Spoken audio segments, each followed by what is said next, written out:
What was the most outrageous reason a teacher gave an unfair grade? I never thought I'd get a 0 on something I actually turned in. It was Friday, the day our ecosystems projects were due in 8th grade science. I had spent 2 weeks building mine. A wetland diorama with plastic frogs, pipe cleaner cattails, and even a small battery-powered rain feature. I was proud of it. Mrs. Gallagher stood at the front of the class, arms crossed like always. We placed our projects on lab tables, shoeboxes, posters, models, all kinds. I set mine by the window where the fake sunlight from the LED lamp could shine on it.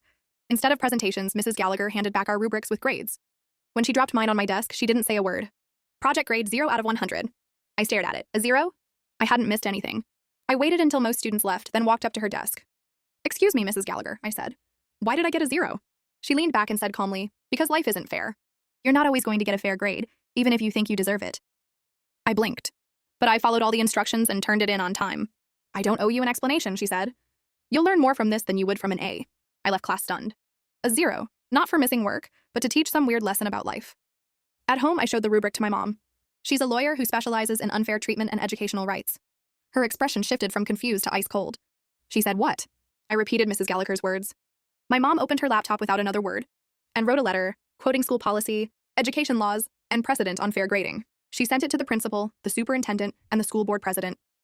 By Wednesday, Mrs. Gallagher was pulled into a long meeting with the principal. Rumor was she got chewed out. 2 days later, she emailed the class saying there had been a grading error and that projects were being reevaluated. When I got mine back, it was marked 98 out of 100. No apology, no comment. Just the red ink. Mrs. Gallagher never looked me in the eye again for the rest of the year. They say life isn't fair. But sometimes, it is, especially when your mom knows the law.